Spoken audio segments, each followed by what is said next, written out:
Hello दोस्तों, आप सभी का स्टार्टअप स्टडी एकेडमी के यूट्यूब चैनल में बहुत बहुत स्वागत है। तो चलिए अपनी स्टडी स्टार्ट करते हैं स्टार्टअप स्टडी के साथ। दोस्तों, आज इस वीडियो में हम लोग पढ़ने वाले हैं एनसीईआरटी की गणित कक्षा 10 प्रश्नावली 5.2। चलिए क्वेश्चन नंबर 13 हम लोग देखते हैं क्या दिया गया है। इससे पहले के प्रश्नों का अध्ययन हमने पिछले वीडियो में किया है। यदि आपने वह वीडियो अभी तक नहीं देखा है तो एक बार अवश्य देखें। देखिए क्वेश्चन नंबर 13 क्या है। 3 अंकों वाली कितनी संख्याएं 7 से विभाज्य हैं।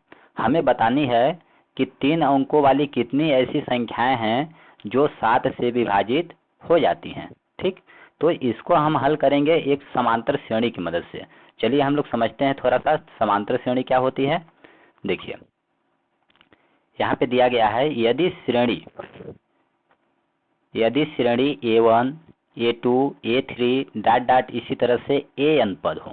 यदि एक समांतर श्रेणी में A1 A2 A3 इसी तरह से an पद हो, तब यह यदि एक AP है, एक समांतर श्रेणी है, तब A1 क्या दर्शाता है, A1 प्रथम पद। देखिए सीधे सीधे आपको दिख रहा है कि A1 क्या है, प्रथम पद है। और प्रथम पद को हम क्या लिख सकते हैं, हम लिखते हैं A से। इसी तरह से तथा और क्या होगा, यदि हम दो पदों का अंतर लें, दो क्रमागत पदों का, इसका मतलब A2 में A1 को हम माइनस कर दें, या फिर A3 में A2 को माइनस कीजिए, या फिर इसी तरह से A4 आएगा, A4 में आप A3 माइनस कीजिए, तो सभी का अंतर एक समान होगा, बराबर होगा, और इसे हम समांतर श्रेणी का सार्व अंतर बोलते हैं। इसे हम लोग D से दर्शाते हैं। तो इस प्रकार से D बराबर इतना हो जाएगा। अब देखिए समांतर श्रेणी का यदि प्रथम पद हमें A प्राप्त हो जाए और सार्वंतर D पता चल जाए, तो समांतर श्रेणी और हम किस रूप में लिख सकते हैं। देखिए यदि AP का प्रथम पद A और सार्वंतर D हो, तब AP होती है। तब AP क्या होगी, A। अब A में सार्वंतर हम जोड़ते जाएंगे तो अगला पद हमें प्राप्त होगा, A प्लस D हो जाएगी। अब A प्लस D में D जोड़ेंगे तो A प्लस 2D हो जाएगा। इसी तरह से A plus 3D, A plus 4D और डॉट डॉट इसी तरह से यनमा पद क्या हो जाएगा, A plus n minus 1 into D होता है। जहाँ यनमा पद अर्थात AN बराबर क्या होता है, A plus n minus 1 into D होता है। आपको यह सूत्र बिल्कुल याद होना चाहिए, आपको इसको याद रखना है। ठीक, अब देखिए आगे क्या बोला है। अब क्वेश्चन नंबर 13 हम लोग समझते हैं, अब आपको समझ में आएगा। बोला गया है 3 अंकों वाली कितनी संख्याएं 7 से विभाज्य हैं। तो सबसे पहले 3 अंकों वाली कितनी संख्याएं हैं, उन सभी संख्याओं को हम लिखेंगे। जैसे देखिए 1 अंक की सबसे छोटी संख्या 1 होती है। 1 में यदि हम 1 जीरो लगा दें तो ये क्या हो जाएगा, 2 अंकों की छोटी संख्या हो जाएगी। इसी तरह से 1 जीरो और लगा दे तो कितना हो जाएगा, 1 2 3, इसमें 3 अंक हो गए और कितना बन गया, 100 बन गया, जो कि 3 अंकों की सबसे छोटी संख्या है। अब इसी तरह से हम ज्ञात कर लेते हैं कि 3 अंकों की सबसे बड़ी संख्या क्या होगी। तो हम जानते हैं 1 अंकों की सबसे बड़ी संख्या 9 होती है। यदि 9 में एक 9 और हम लिख देंगे तो क्या हो जाएगा, 2 अंकों की सबसे बड़ी संख्या। एक 9 और लिखेंगे तो ये क्या हो जाएगा, 3 अंकों की सबसे बड़ी संख्या हो जाएगी। इस प्रकार से 999 क्या होगी, 3 अंकों की सबसे बड़ी संख्या होगी। इसका मतलब, कहने का मतलब यह है कि 3 अंकों की जितनी भी संख्याएं हैं वह 100 से लेकर 99 तक के बीच में होंगी, और वही संख्याएं हमें ज्ञात करना है जो जो 7 से विभाजित हो जाती हैं। तो चलिए हम लोग देखते हैं 7 से विभाजित होने वाली संख्याएं क्या होंगी। जैसे देखिए यहाँ पे 100 दिया गया है, 100 को 7 से आप डिवाइड कीजिए। 7 एकम 7, 10 में हम 7 घटाएंगे क्या आ जाएगा, 3, और ये क्या बचा, 0 आ गया। ठीक, अब पुनः हम इस भाग देंगे, 7 चौक क्या हो जाएगा, 28। अब यहाँ पे माइनस करेंगे तो क्या हो जाएगा, 2 आएगा। तो देखिए क्या आ गया, यहाँ पे 2 शेषफल आ गया। इस प्रकार से आप यहाँ पर देख रहे हैं कि यह जो संख्या 100 है यह 7 से पूरी तरह विभाजित नहीं हो रही है। 7 से विभाजित करने पर शेषफल क्या बच रहा है, 2 बच रहा है। और हमें एक ऐसी संख्या लेनी है जो 7 से पूरी तरह विभाज्य हो। तब इसके लिए हम क्या करेंगे, देखिए इस शेषफल को यदि 2 को हम 7 बना दें तो 7 बनाने के लिए हमें क्या करना पड़ेगा, 5 जोड़ना पड़ेगा। ठीक, तो कितना हो जाएगा, 7 हो जाएगा। अब देखिए अब एक बार भाग चला जाएगा, 7 एक कम 7, एक बार भाग पूरी चला जाएगा। तो इसके लिए हम क्या करेंगे, हम यहाँ न जोड़कर हम 100 में 5 जोड़ेंगे। यहाँ पे देखिए हमने जोड़ा तो 100 में 5 जोड़ेंगे। अब देखिए 100 में आप 5 जोड़िए, 100 प्लस 5 तो कितना हो जाएगा, 105 हो जाएगा। अब 105 को 7 से विभाजित करके हम देखेंगे, 7 एक कम 7 हो जाएगा, घटाएंगे 3 आएगा, ये 5 उतर गया, 7 पचे 35। ठीक, इस प्रकार से देखिए 7 से 105 पूरी तरह विभाजित हो गया। मतलब हमें समझ में आ गया कि 7 से विभाजित होने वाली 3 अंकों की सबसे छोटी संख्या क्या होगी? 105 होगी। अब 105 में अगली संख्या हम कैसे ज्ञात करेंगे? जो 7 से विभाज्य हो उसके लिए 7 को हम 105 में 7 जोड़ेंगे। तो 105 में आप 7 जोड़ेंगे तो क्या आएगा? 107 5 12 हो जाएगा। इस तरह से आ गया 112। अब इसमें हम 7 जोड़ेंगे तो क्या आएगा? 119 आ जाएगा। इसी तरह से डाट डाट। अब हमें 7 से अब 999 को चेक करेंगे 7 से विभाजित हो रहा है या नहीं। तो चलिए हम भाग करेंगे 7 से। कितना हो जाएगा? 7 एकम 7, 2 आ जाएगा, 9 उतर जाएगा, 7 चौक 28। इसको माइनस करेंगे 1 आएगा। अब यहाँ पे पुनः 9 आ गया, 19 आ गया, 7 दूना 14। ठीक। अब यहाँ पर घटाने पर शेष तो कितना आ गया? 5 आ गया। इसका मतलब 5 को यदि हम 7 बना दे तो एक बार पूरे भाग चला जाएगा। तो यहाँ पे क्या करना पड़ेगा? 2 जोड़ना पड़ेगा।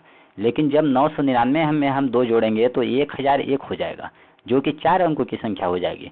इसलिए हम यहाँ पे 2 न जोड़कर 5 को हम निगलेक्ट करेंगे। दूसरा ऑप्शन मेरे पास क्या है कि यदि 5 को आप 7 बनाइए या फिर 5 को पूरी तरह से कैंसिल कीजिए, इसको 0 बना दीजिए। तो 0 बनाने के लिए हमें क्या करना पड़ेगा? 5 माइनस करना पड़ेगा। तो 5 यहाँ माइनस न करके मूल संख्या में हम 5 माइनस करेंगे। तो 999 में आप 5 घटाएंगे तो कितना आ जाएगा? 994 आ जाएगा। तो इस प्रकार से हमें पता चल गया कि अंतिम संख्या 3 अंकों की सबसे बड़ी संख्या जो 7 से विभाज्य है वो होगी 994। तो इस तरह से हमने ज्ञात कर लिया कि 7 से विभाजित होने वाले 3 अंकों की संख्याएं क्या हैं? 105, 112, 119, इसी तरह से डाट डाट 194। और इन संख्याओं को हम यहाँ हल के रूप में लिखेंगे। चलिए हल के रूप में लिखते हैं।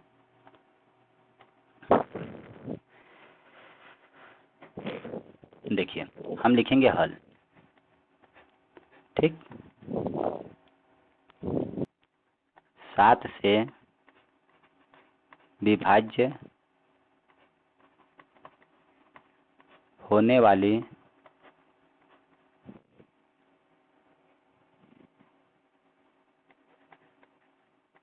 3 अंकों की संख्याओं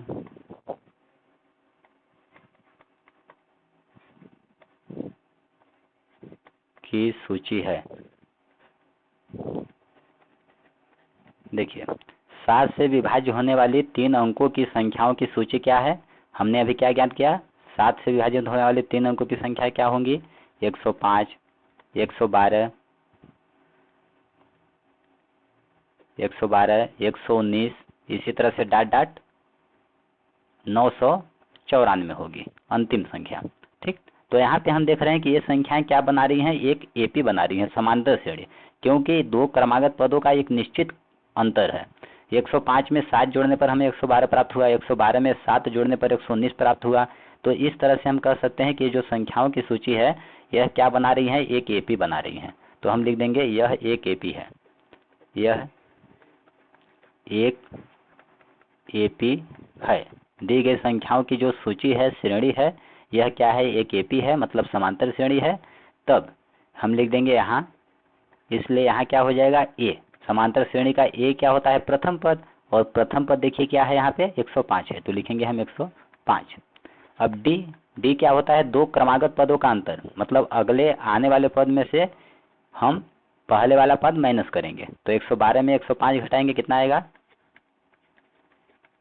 7 आ जाएगा। इसी प्रकार से, या फिर आप 119 में 112 घटा सकते हैं। तो 119 में आप माइनस कीजिए 112, तो कितना आएगा? 7। इस प्रकार से हमारा डी का मान सार्वंतर कितना आ गया? 7 आ गया। तथा और हमें क्या दिया गया है? हम लिख देंगे तथा अंतिम पद। अंतिम पद देखिए, समांतर श्रेणी का अंतिम पद क्या होता है? एनवां पद को हम लोग अंतिम पद बोलते हैं। इस प्रकार से ए एन बराबर हमें कितना दिया है? 994। तो हम लिखेंगे ए एन बराबर 994। ठीक, इतना आ गया। अब हम जानते हैं, लिख देंगे, चूंकि हम जानते हैं कि समांतर श्रेणी का n वां पद ए एन बराबर क्या होता है? A plus N minus 1 into D होता है। यहाँ पे अभी हमने पढ़ा था। तो देखिए अब इसका सबका मान रख देंगे, हम सबकी वैल्यू पुट करेंगे।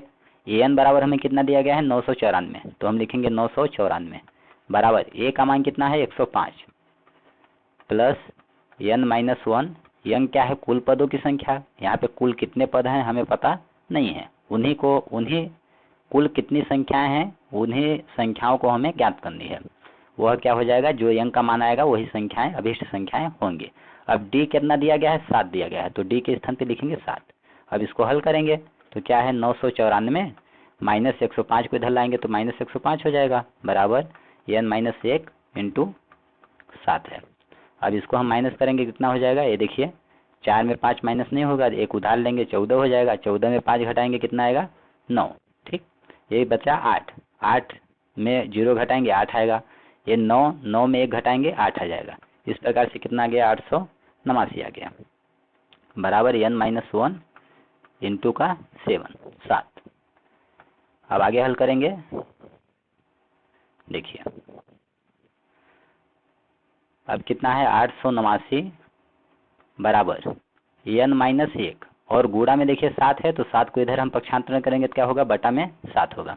अब ऊपर नीचे कटेगा तो आप काटिए, देखिए 7 एकम 7, 7 एकम 7, 1 बचा, यहाँ पे चिपकाएंगे 18 हो जाएगा, 7 दूना 14, 4 बच गया, यहाँ पे चिपकाएंगे हम तो 49 हो जाएगा। इस तरह से हो जाएगा 7 सत्ते 49 हो जाएगा। इस प्रकार से कट करने पर कितना आया, 127 बटा 1 मतलब 127 बराबर हो गया हमारा n माइनस 1। अब 127 यंग माइनस 1 है, माइनस 1 को हम इधर जब पक्षांतरण करेंगे तो क्या हो जाएगा, प्लस 1 हो जाएगा, बराबर n। इस प्रकार से 127 में 1 जोड़ेंगे कितना आएगा, 128 बराबर का n बराबर 128 बराबर n आ गया। इसका मतलब n बराबर क्या है, 128 है। अब देखिए समांतर श्रेणी का n क्या है, n पदों की कुल पदों की संख्या है। इसका मतलब यहाँ पे कुल कितनी संख्याएं ऐसी हैं जो 7 से विभाजित हो जाएंगी, कितनी है, 128 संख्याएं हैं। तो अतः हम लिख देंगे, अतः 3 अंकों वाली 128 संख्याएं कुल, लिखेंगे कुल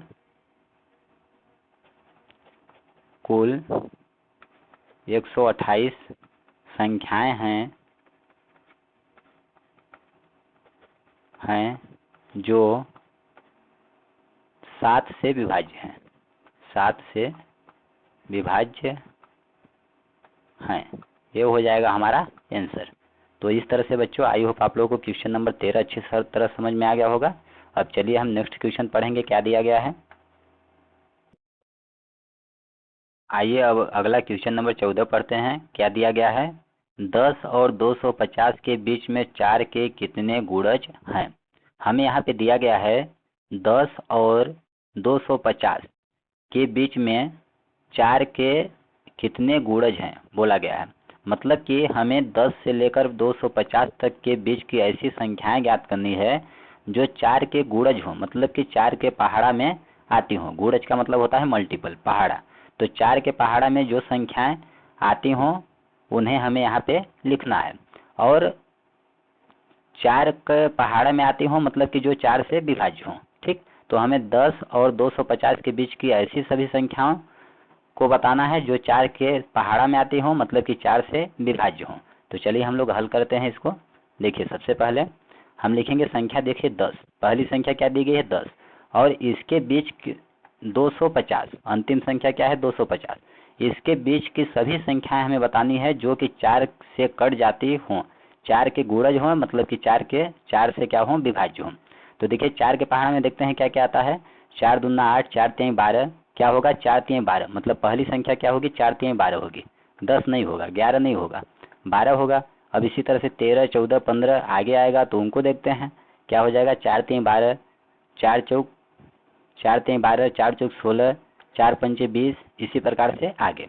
अब अंतिम संख्या हमें क्या दी गई है 250। अब 250 हम देखते हैं 4 से विभाजित होता है या फिर नहीं होता है। 250 को 4 से आप डिवाइड कीजिए, देखिए 4 छाक क्या हो जाएगा, 4 छाक 24, माइनस करेंगे 1 आ गया, 1 0, 4 दूना क्या हो जाएगा 8 हो जाएगा, 10 में 8 घटाएंगे क्या बचेगा 2 बचेगा। तो देखिए यहाँ पे शेष फल क्या बच रहा है, जब 4 से हम 250 को विभाजित कर रहे हैं तो शेष फल 2 बच रहा है।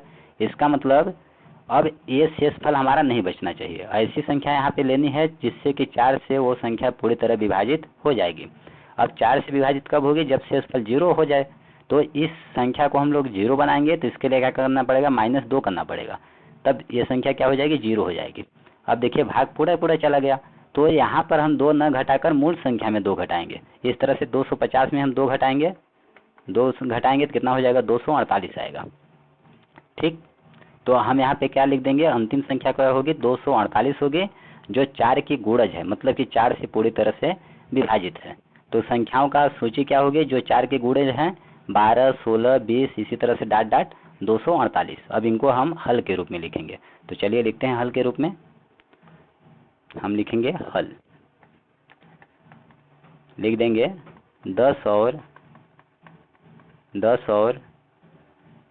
250 के बीच में 4 के गुणज निम्नलिखित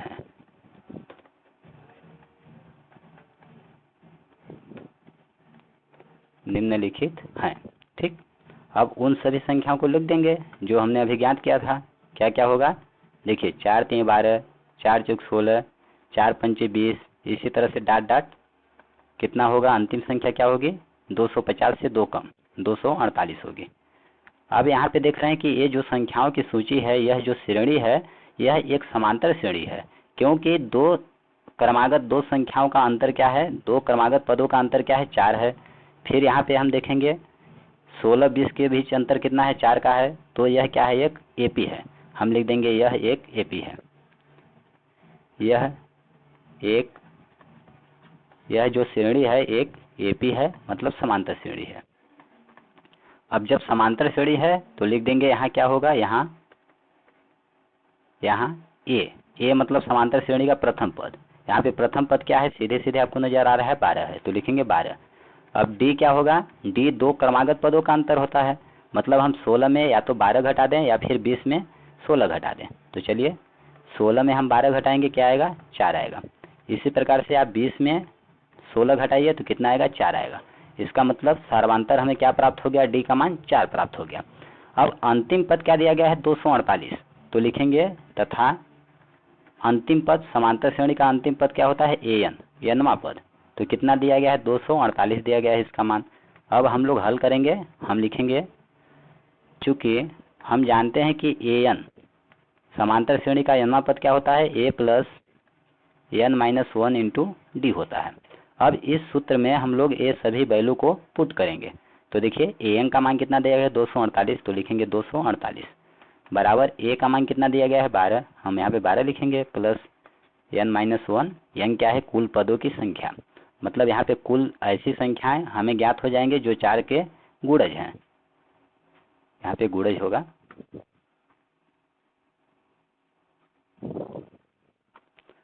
अब देखिए डी है, डी का मान क्या दिया गया है? 4, तो यहाँ पे डी के स्थान पे हम लिखेंगे 4, गुणा 4 लिख देंगे। अब 12 को इधर हम लाएंगे तो माइनस होगा 12, 248 माइनस 12 हो जाएगा, बराबर एन माइनस 1 गुणा में 4। अब 248 में 12 घटाएंगे तो इसके लिए हमें इकाई वाला अंक घटाना पड़ेगा पहले। 8 में 2 घटाएंगे कितना होगा? 6। अब 4 में 1 घटाएंगे कितना आएगा? 3। अब कितना बचा? 2, तो कितना आ गया? 236 आ गया, बराबर एन माइनस 1 गुणा 4। अब 4 देखिए इधर गुणा में है तो इधर जाएगा तो क्या होगा? बटा में होगा। तो इसको आगे हम लोग हल करते हैं।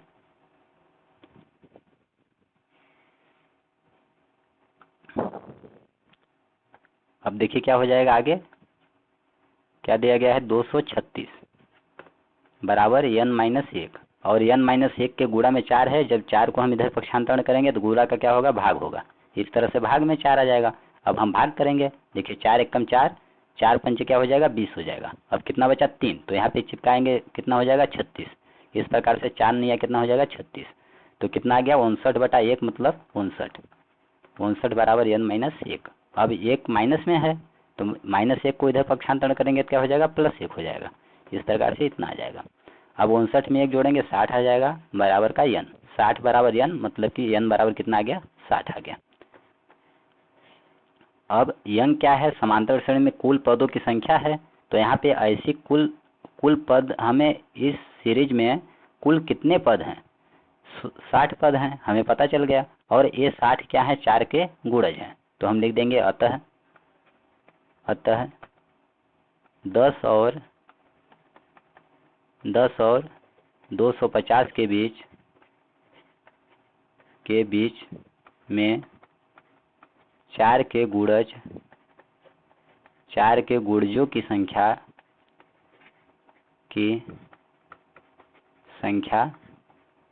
60 है। ये हो जाएगा हमारा आंसर। तो इस तरह से बच्चों, आई होप आप क्वेश्चन नंबर 14 आपको अच्छी तरह से समझ में आ गया होगा। अब चलिए नेक्स्ट क्वेश्चन देखते हैं क्या दिया गया है, 15 नंबर।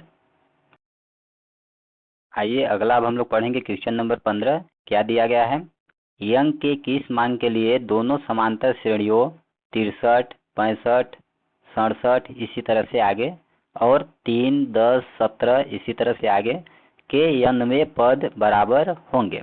यहाँ पे क्वेश्चन नंबर 15 में हमें बोला है कि n का हमें वह मान ज्ञात करना है जिसके लिए दो समांतर श्रेणी यहाँ पे हमें दी गई है। पहला समांतर श्रेणी क्या है, यह है, और दूसरा समांतर श्रेणी इतना है। बोला गया है कि दोनों समांतर श्रेणी का n पद क्या हो, बराबर हो। तो आप n का मान ज्ञात कीजिए। ठीक, किस मान के लिए, मतलब n का मान हमें ज्ञात करना है। तो चलिए हम इसको हल करेंगे। देखिए हम लिख देंगे हल।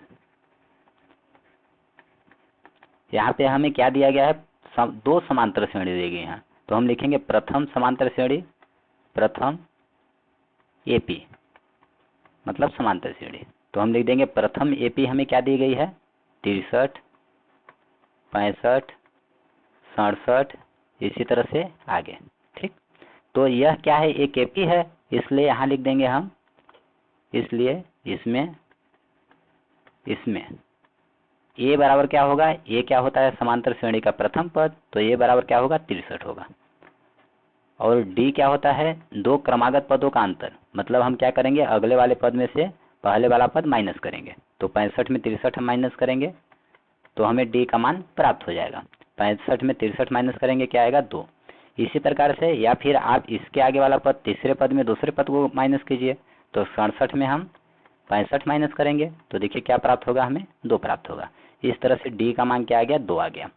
अब हम जानते हैं कि चूंकि n पद क्या होता है, चूंकि समांतर श्रेणी का n पद क्या होता है, an बराबर a plus n minus 1 into D होता है। अब इसमें चलिए हम मान रखेंगे, a का मान क्या दिया गया है, 63, तो हम लिखेंगे 63। ठीक, प्लस n माइनस 1 और d का मान क्या दिया गया है, 2, तो हम गुणा में लिख देंगे 2। ठीक, ये किसका मान आ गया, an बराबर आ गया, तो इसको हम मान लेंगे समीकरण 1 मान लेंगे। अब दूसरा हम देखते हैं कि दूसरा समांतर श्रेणी हमें क्या दी गई है, इतना, तो हम लिखेंगे तथा दूसरी एपी मतलब दूसरी समांतर श्रेणी हमें क्या दी गई है, 3, 10, 17 इसी प्रकार से आगे। ये हमें संख्याओं की सूची दी गई है, समांतर श्रेणी दी गई है। तो हम लिख देंगे इसमें, अब देखिए इसमें ए बराबर क्या है, ये क्या होता है, प्रथम पद, और प्रथम पद यहाँ पे क्या है, 3 है, तो लिख देंगे ए बराबर 3 है। और डी बराबर देखिए क्या है, 2 क्रमागत पदों का अंतर होता है। ठीक, तो क्या हो जाएगा, 10 माइनस 3, 10 माइनस 3 बराबर कितना आ जाएगा, 7। या फिर आप 17 में 10 घटाइए तो क्या हो जाएगा, 17 में 10 माइनस करेंगे तो कितना आ जाएगा, 7 आ जाएगा। इस प्रकार से डी का मान कितना आ गया, 7 आ गया।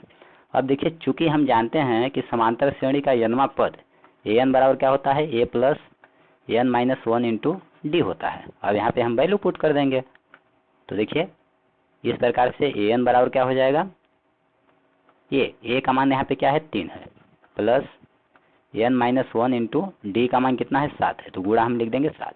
इसको मान लेंगे समीकरण 2 मान लेंगे। अब देखिए इसको आगे हम लोग हल करेंगे।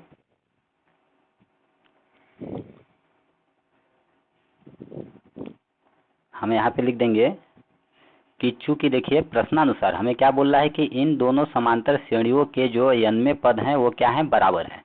n पद क्या है, बराबर है। तो हम लिख देंगे चूंकि हमें दिया गया है कि दोनों समांतर श्रेणियों के n पद क्या हैं, n पद बराबर है, बराबर बराबर हैं। ठीक, इसलिए क्या हो जाएगा, इसलिए समीकरण 1 व 2 से, समीकरण देखिए 1 और 2 क्या हो जाएंगे, आपस में बराबर हो जाएंगे, क्योंकि प्रथम एपी का प्रथम समांतर श्रेणी का n पद यह है और दूसरी एपी समांतर श्रेणी का n पद क्या है, यह है। और प्रश्नानुसार बोला है कि n पद क्या है, दोनों के बराबर हैं। इस प्रकार से समीकरण 1 और 2 बराबर हो जाएंगे। तो समीकरण 1 से an बराबर समीकरण 2 से an दोनों बराबर हैं। तो इस साइड हमें an का मान दिया गया है, उसे लिखेंगे। क्या दिया गया है, 63 प्लस n-1 इंटू का 2 बराबर इधर क्या दिया गया है, 3 प्लस n-1 इंटू का 7। तो इस तरह से देखिए दोनों के n में पद क्या हो गए, बराबर हो गए, an बराबर an। ठीक, अब इनको हम लोग हल करेंगे। तो क्या करेंगे, n वाले पद को एक तरफ रखिए, अचर पद को एक तरफ। तो यहाँ पे क्या दिया गया है, n-1 इंटू का 2। अब इस साइड देखिए n-1 इंटू 7 दिया गया है, तो इसको हम इधर लाएंगे तो क्या हो जाएगा, माइनस हो जाएगा, n-1 गुणा का 7 बराबर इधर 3 दिया गया है, 63 को हम इधर लाएंगे तो क्या हो जाएगा, -63 हो जाएगा। अब इसको आप हल कीजिए। तो देखिए जब कोष्टक खोलेंगे तो क्या हो जाएगा, 2n माइनस का 2 हो जाएगा, माइनस 7 का n में गुणा करेंगे तो क्या हो जाएगा, 7n, और 7 का गुणा -1 में करेंगे तो -7 होगा। अब -7 और यहाँ पे क्या दिया गया है, माइनस, तो क्या हो जाएगा, +7 हो जाएगा बराबर 63 में 3 घटाएंगे तो कितना हो जाएगा, -60 हो जाएगा। अब इसको आगे हल कीजिए, 2n में 7n माइनस करेंगे तो कितना होगा, माइनस का 5n होगा। अब -2 प्लस 7 कितना होगा, +5 होगा। 7 में 2 घटाएंगे 5 आएगा, बड़ी संख्या प्लस है इसलिए +5 हुआ बराबर कितना दिया गया है, -60 दिया गया है। अब -5n बराबर क्या हो जाएगा हमारा, -60, 5 को इधर पक्षांतरण करेंगे क्या होगा, -5 हो जाएगा। इस प्रकार से -5n बराबर आ गया माइनस का 70, 65 क्या आ जाएगा हमारा, माइनस का 60 माइनस 5 कितना हो जाएगा, -65 हो जाएगा। अब n बराबर देखिए क्या आएगा, -65 और बटा में n के गुणा में क्या है, -5, तो इधर आएगा तो बटा में -5 होगा।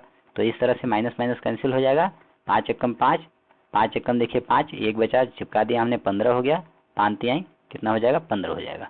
इस प्रकार से कितना आ गया, 13/1 मतलब 13।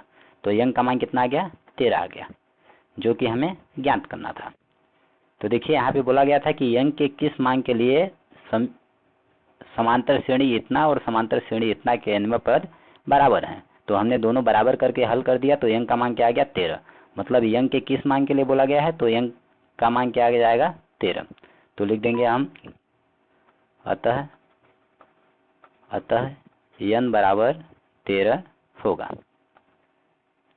अतः n बराबर 13 होगा, या फिर है, जिसके लिए दोनों समांतर श्रेणियों के n पद क्या होंगे, बराबर होंगे।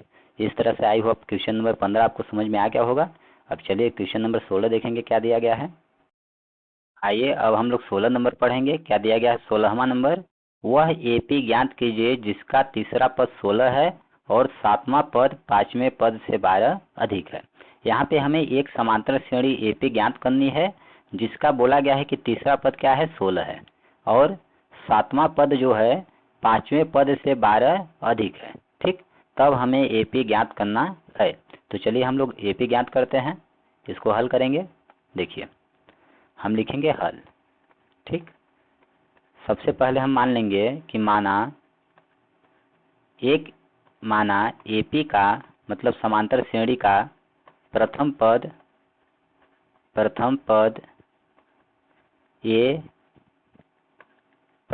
बराबर a तथा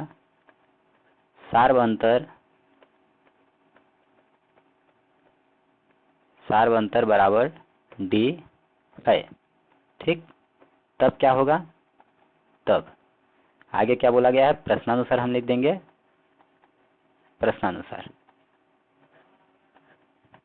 देखिए, प्रश्नानुसार क्या बोला है कि समांतर श्रेणी एपी ज्ञात कीजिए जिसका तीसरा पद क्या है, 16। मतलब तीसरा पद क्या होगा, a3 हमें कितना दिया गया है, 16 दिया गया है। ठीक, अब a3 बराबर क्या होगा, देखिए हम जानते हैं कि an बराबर क्या होता है, a plus n-1 into D होता है। तो n के जगह पर हमें क्या रखना है, 3। तो a3 बराबर क्या हो जाएगा, a प्लस n के स्थान पर रखेंगे 3, 3 में 1 घटाएंगे कितना होगा, 2, तो 2d हो जाएगा। इस प्रकार से हम देख रहे हैं कि यदि a3 हमें ज्ञात करना हो यहाँ पे 3 है तो इसको इसका एक कम कितना होगा 2, तो 2D करके लिखेंगे। इसी प्रकार से यहाँ से 7वें पद की बात किया जाएगा तो A7 बराबर क्या होगा A प्लस 6D होगा, 7 से 1 कम 6 हो जाएगा। इसी तरह से 5वां पद क्या हो जाएगा A प्लस 5 से 1 कम 4D होगा। ठीक, तो इस प्रकार से हम लोग इसको लिखेंगे। इस प्रकार से A3 बराबर क्या आ जाएगा, क्या होगा A प्लस 3 है तो 1 कम करके लिखेंगे 2D हो जाएगा बराबर 16। ठीक, इतना हमें दिया गया है, इसको हम मान लेंगे समीकरण 1 मान लेंगे। तथा पुनः प्रश्नानुसार क्या बोला गया है, पुनः प्रश्नानुसार हमें दिया गया है कि AP का 7वां पद 5वें पद से 12 अधिक है। मतलब A का A7 7वां पद जो है 5वें पद से कितना अधिक है, 12 अधिक है। तो प्रश्नानुसार इसको हमने लिख दिया। अब क्या हो जाएगा A7 A5 को हम इधर लाएंगे तो A5 माइनस हो जाएगा बराबर का 12। अब इनका हम मान रखेंगे तो A7 बराबर क्या होता है A प्लस 7 है तो 1 कम करेंगे 6D हो जाएगा। इस प्रकार से समांतर श्रेणी का 7वां पद क्या होता है A प्लस 6D होता है, इसका व्यापक रूप। माइनस A5 बराबर क्या होगा, देखिए A5 बराबर होगा A प्लस, इसका व्यापक रूप हो जाएगा A प्लस 5 है तो 1 कम करेंगे 4D हो जाएगा बराबर का 12 हमें दिया गया है।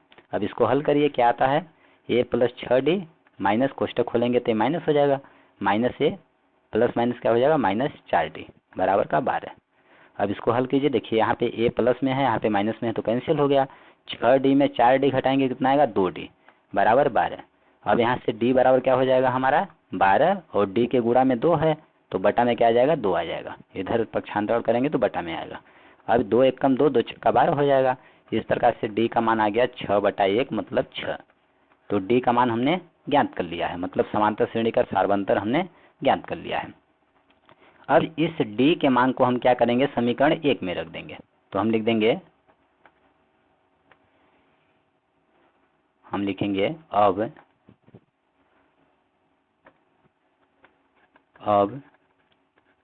D का मान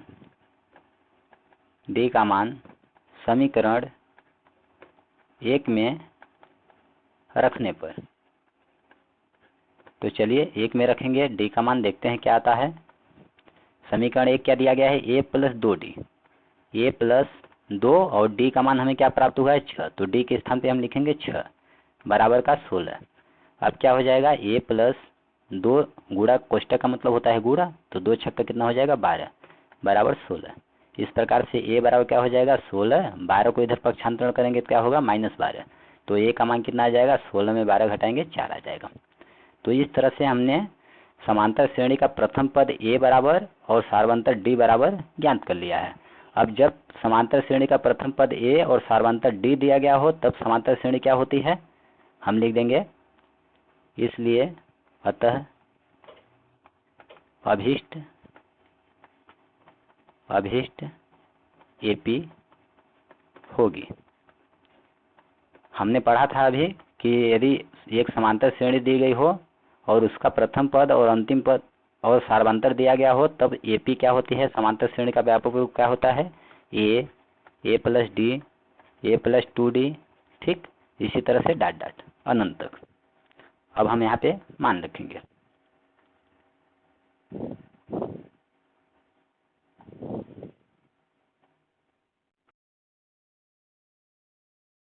अब चलिए हम लोग मान रखेंगे, तो A का मान क्या है 4, तो यहाँ पे हो जाएगा 4 हो जाएगा। और A प्लस D, तो A प्लस D क्या हो जाएगा, A का मान 4 प्लस 6 हो जाएगा D का मान। अब A प्लस 2D होता है तो A का मान 4 दिया गया है प्लस 2D, 2 और D का मान क्या है 6 है। ठीक, इसी प्रकार से आगे तो देखिए क्या क्या पद हो जाएंगे, 4 4 6 10 हो जाएगा। और यहाँ से कोष्टक खुलेगा तो गुणा होगा, 2 छक्का 12, 12 में 4 जोड़ेंगे क्या हो जाएगा 16। इसी प्रकार से आगे क्या हो जाएगा A प्लस 3D, तो यहाँ पे 3 रखेंगे तो 3 छक 18 होगा, 18 में 4 जोड़ेंगे 18 4 22 आ जाएगा। इसी प्रकार से आप आगे ज्ञात कर सकते हैं। तो यहाँ पे हमने AP ज्ञात कर ली, जो कि अभिष्ट AP क्या होगी 4 10 16 22, इसी तरह से आगे ये सभी AP के पद हैं। तो इस तरह से हमने समांतर श्रेणी ज्ञात कर ली है दिए गए प्रश्नानुसार। तो इस तरह से बच्चों क्वेश्चन नंबर 16 आई होप आप लोगों को अच्छी तरह से समझ में आ गया होगा। तो इस वीडियो में बस इतना ही। अब इसके आगे के प्रश्नों का अध्ययन हम नेक्स्ट वीडियो में करेंगे। तब तक के लिए धन्यवाद दोस्तों। जय हिंद, जय भारत।